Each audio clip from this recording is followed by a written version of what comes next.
히데요시는 대단한 남봉꾼이었습니다. 특히 키 크고 예쁜 여자를 무지하게 좋아하여 전국 수백 명의 미인들을 모아 자신의 저택에 머물게 하며 밤마다 환상적인 시간을 보냈습니다. 그럼에도 미인들은 임신을 하지 못했습니다. 혹시나 싶어 자식을 낳아본 경험이 있는 여성도 포함되었었는데 이상하게도 히데요시와는 아이가 생기지 않았습니다. 이러니 히데요시는 조바심이 생겼습니다. 미천한 신분에서 시작하여 관배까지 올랐는데 나이 50이 넘도록 아들 소식이 없으니 환장할 노릇입니다. 히데요시에게 미녀들과의 즐거운 밤은 점점 아들을 낳기 위한 의무적인 시간이 되었고, 그럼에도 아들이 생기지 않자 히데요시의 성격은 더욱 신경질적이고 괴팍해졌습니다. 그러던 어느 날 꿈에 그리던 아들이 태어났습니다. 측실부인 요도도노 사이에서 낳은 귀한 아들이었습니다. 히데요시의 기쁨은 말로 표현할 수 없었습니다. 히데요시는 아버지의 특권이라 할 수 있는 즐거운 고민을 하였습니다. 귀한 내 아들, 이름은 무엇으로 할까? 예부터 귀한 아들일수록 이름을 천하게 지어야 오래 산다고 했습니다. 그래야 악귀가 아이를 알아보지 못하고 지나가니 말입니다. 그렇지. 그렇다면 어떤 천한 이름이 좋을까? 좋아, 아이의 이름은 스테고로 하겠어. 스테고란 트루마치의 젖먹이 떼 이름으로 버려진 아이란 뜻이었습니다. 우리나라로 치면 개똥이, 소똥이 같은 이름입니다. 히데요시는 트루마치를 금지 오겹으로 키웠습니다. 눈에 넣어도 아프지 않다는 말은 이럴 때 쓰는가 싶었습니다. 오죽하면 조선의 통신사를 만나는 자리에도 트루마치를 안고 나타나는 무례를 범할 정도입니다. 거기서 트루마치가 오줌을 싸는 해프닝이 있었습니다. 그럼에도 히데요시는 껄껄 웃으며 좋아했다고 합니다. 조선통신사는 매우 불쾌했지만 말입니다. 하지만 1591년 트루마츠는 겨우 3살 나이로 세상을 떠나버렸습니다. 히데요시에게는 하늘이 무너지는 일이었습니다. 그의 슬픔은 점점 광기로 변해갔습니다. 자신의 촌마개를 자르고 미친 사람처럼 넛을 놓고 다니지를 않나, 조금이라도 신기를 건드린 자가 있다면 그 자리에서 죽여버리지를 않나, 히데요시의 부하들은 언제 그 불똥이 튈지 몰라 매우 두려워하였습니다. 심지어 임진왜란도 트루마치를 잃은 히데요시의 광기로 보는 사람도 있었습니다. 하지만 언제까지나 슬퍼할 수는 없었습니다.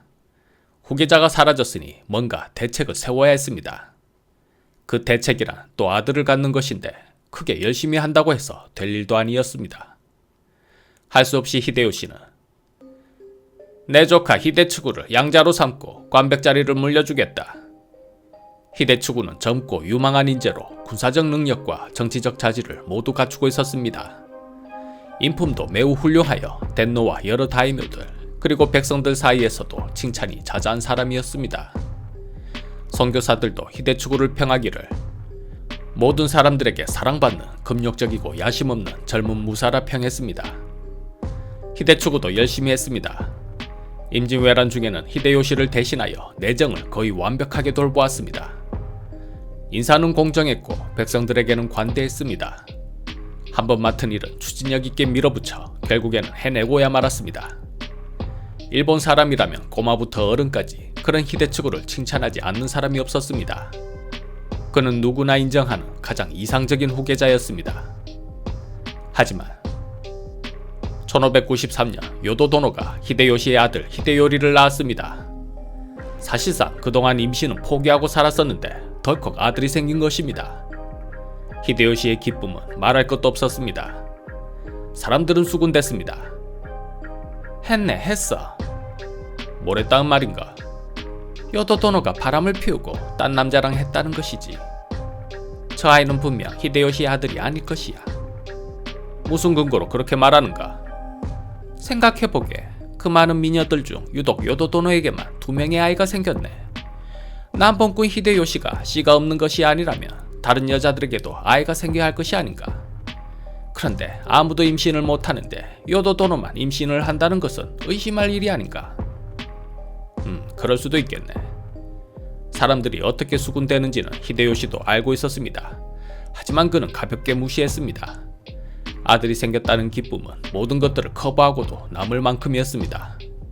하지만 진짜 문제는 그것이 아니었습니다. 후계자를 이미 히데츠구로 정했다는 것입니다. 누구도 히데요리가 태어날 것을 예상하지 못했습니다.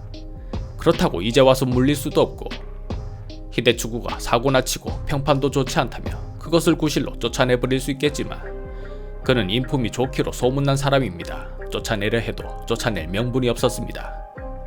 히데요시는 그것이 고민이었습니다. 한편 히데추구도 히데요리가 태어났다는 소식을 들었습니다. 당연히 마음은 한없이 무겁고 우울했습니다. 히데추구에게 히데요리는 갑자기 떨어진 폭탄과 같은 존재였습니다. 히데추구는 극심한 스트레스로 잠도 제대로 못 잘 지경이 되었습니다. 측근들은 걱정으로 가득한 그의 얼굴을 금방 알아보았습니다. 무슨 걱정이 있으십니까? 안색이 안 좋습니다. 히데요리가 태어났으니 앞으로 어떻게 될지 걱정일세. 이미 후계 구도가 정해졌는데 별일이야 있겠습니까? 차라리 먼저 히데요시님을 찾아뵙고 축하해 주십시오. 그러면 사람들은 히데추구님의 대인배다운 모습에 감동할 것입니다. 히데추구는 선물은 보냈지만 찾아가 축하해줄 마음은 도저히 생기지 않았습니다. 선물은 고맙게 받았네. 그런데 히데추구는 왜 오지 않았는가? 요즘 천식이 심해져 온천으로 요양을 떠났다고 하옵니다. 참, 천식은 무슨, 내가 아들을 보았으니 빼알이 꼬인 것이겠지. 눈치 빠른 다이묘들은 히데추구와의 관계를 끊기 시작했습니다. 히데요시도 고민이 많았습니다. 그의 나이 어느덧 60을 바라보고 있어 그 당시 기준으로는 언제 죽어도 이상하지 않을 상황이었습니다. 과연 그가 세상을 떠난다면 히데추구가 어린 히데요리를 끝까지 보호해줄 수 있을까요? 당장 조선의 수양대군과 단종을 보십시오. 문종이 떠나면서 수양대군에게 그토록 자신의 아들을 보살펴달라고 부탁했음에도 단종은 16세 어린 나이에 비참한 최후를 맞았습니다. 그것이 권력의 속성이었고 권력 앞에서는 족하고 나발이고 없었습니다. 히데추구라 해서 다를 수 있을까요? 히데요시의 고민은 거기에 있었습니다. 그러던 어느 날 히데추구가 먼저 찾아와 한 가지 제안을 했습니다. 히데요리의 나이가 너무 어려 흉측한 생각을 하는 무리들이 생겨날 수도 있습니다. 하여 제가 히데요리를 지킬 수 있는 묘책을 가지고 왔습니다. 그것이 무엇인가? 히데요리와 제 딸을 혼인시키는 것입니다. 그리 되면 제가 히데요리를 지켜야 할 책임이 생기게 됩니다. 생각해보겠네. 하지만 히데추구가 제안한 혼사는 이루어지지 못했습니다. 히데요시는 다른 생각이 있는 것 같았습니다. 그는 측근들을 은밀히 불러 여러 가지를 의논했습니다. 얼마 후 뭐라, 히데추구가 천황께 돈을 바치고 여러 다이묘들에게도 돈을 빌려줬다고. 그러하옵니다. 이놈이 결국 반역을 꾀하고 있었구나. 그렇게 사람들을 매수한 후 내가 떠나면 내 아들 히데요리를 어떻게 하겠다는 심산이랬다. 히데요시는 히데추구가 권력을 탐하여 모반을 기도했다는 식으로 몰고 갔습니다. 그러나 그 시기 세력이 큰 영주가 약한 영주에게 돈을 빌려주는 일은 흔한 일이었습니다. 덴노 또한 힘없고 약한 존재라 다이묘들이 바치는 돈을 의지하며 살아야 했습니다. 하여 히데추구가 덴노에게 돈 좀 주었다 하여 크게 문제될 것은 없었습니다. 한마디로 그것은 히데요시의 트집이었습니다. 히데추구는 즉시 히데요시를 찾아갔습니다. 오해이십니다. 제가 다 해명하겠습니다. 설명할 기회를 주시옵소서. 히데요시는 끝내 히데추구를 만나주지 않았습니다. 히데요시가 명했습니다. 배신자 히데추구는 죽어 마땅한 짓을 저질렀으나 그간에 쌓아온 의리를 어찌 생각하지 않을 수 있겠는가. 할복 대신 출가를 명할 것이니 감사한 마음으로 떠나라. 그리고 다시는 돌아오지 말라. 히데추구는 순순히 고야산으로 들어갔습니다. 그곳에서 조용히 살며 세월이 흐른다면 오해도 풀릴 것이라 생각했습니다. 하지만 히데추구는 결국 할복을 명받았습니다. 마지막 부탁이 있습니다. 무엇인가? 순순히 할복할 것이니 내 처자와 가솔들은 살려주십시오. 생각해보겠네. 1595년 8월 20일 많은 사람들이 보는 앞에서 히데추구의 할복이 행해졌습니다. 안타깝게도 그의 처자 30여 명도 처형을 앞두고 있었습니다. 그의 아들들은 모두 10살 미만이었습니다. 철없는 그 어린 것들이 처형대가 뭔지도 모르고 올라 엄마 손을 흔들며 어리광을 부리는 모습은 사람들을 눈물 짓게 만들었습니다. 결국 히데추구는 할복하였고 그의 아들들은 갓난아이조차 목이 잘려 죽었습니다. 히데요시는 히데츠구의 가족뿐 아니라 가솔들, 그리고 조금이라도 인연이 닿은 사람이라면 모두 처형했습니다. 아예 그냥 싹 다 죽임으로 인해 후한의 불씨라고는 일도 남기지 않겠다는 것이 히데요시의 생각이었습니다. 하지만 민심은 그런 잔인한 히데요시를 떠났습니다.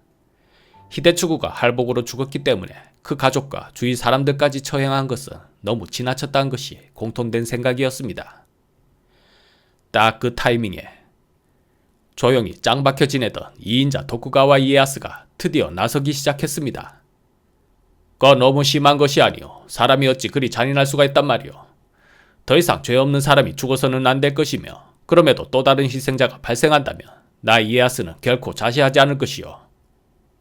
그러자 백성들은 하나같이 이에야스를 의인이라 칭송하였습니다. 히데요시를 떠난 민심은 그렇게 이에야스로 향했습니다. 있는 듯 없는 듯 지내다가 꼭 중요한 타이밍에 나타나 결정적인 이익을 취하는 도쿠가와 이에야스. 이래서 사람들이 그를 간토의 너구리라 부르나 봅니다. 히데츠구의 가솔들이 집단 학살당한 다음날 거리에는 벽보가 나붙었습니다. 오늘의 횡포는 무도하기 짝이 없었다. 히데요시는 반드시 이 업보에 대한 대가를 받을 것이다. 그로부터 3년 뒤 히데요시는 임종을 앞두었습니다. 히데츠구가 죽은 후로 시름시름 앓더니 건강이 급속도로 나빠졌습니다. 히데요시가 떠난다면 5살밖에 되지 않은 하나 있는 아들 히데요리를 누가 지켜줄 수 있을까요? 히데요시는 전국의 다이묘들을 불러 모아놓고 눈물로 호소했습니다. 이 늙은 것이 마지막으로 부탁하네. 내 아들 히데요리를 꼭 좀 지켜주시게. 그는 부탁으로는 마음이 놓이지 않았는지 그 자리에서 다이묘들에게 히데요리를 지키겠다는 각서까지 쓰게 하고 눈을 감았습니다. 그러나 1614년 도쿠가와 이에야스는 똑같이 히데요리에게 반역의 죄를 뒤집어 씌워 오사카 전투에서 할복으로 죽게 만들었습니다. 히데요리뿐만 아니라 도망친 어린 아들 쿠니마츠도 끝까지 찾아내 처형했습니다. 사람들은 수군댔습니다. 이게 다 히데요시의 업보일세. 죄 없는 히데츠구와 가족들을 무참하게 죽이더니 결국 똑같이 돌려받지 않았는가. 그렇게 도요토미 가문은 사실상 멸망하였습니다. 만약 히데요시가 예정대로 히데츠구로 하여금 후계를 잇게 했다면 그런 비참한 결과는 피할 수 있었을까요? 신이만 물러나옵니다.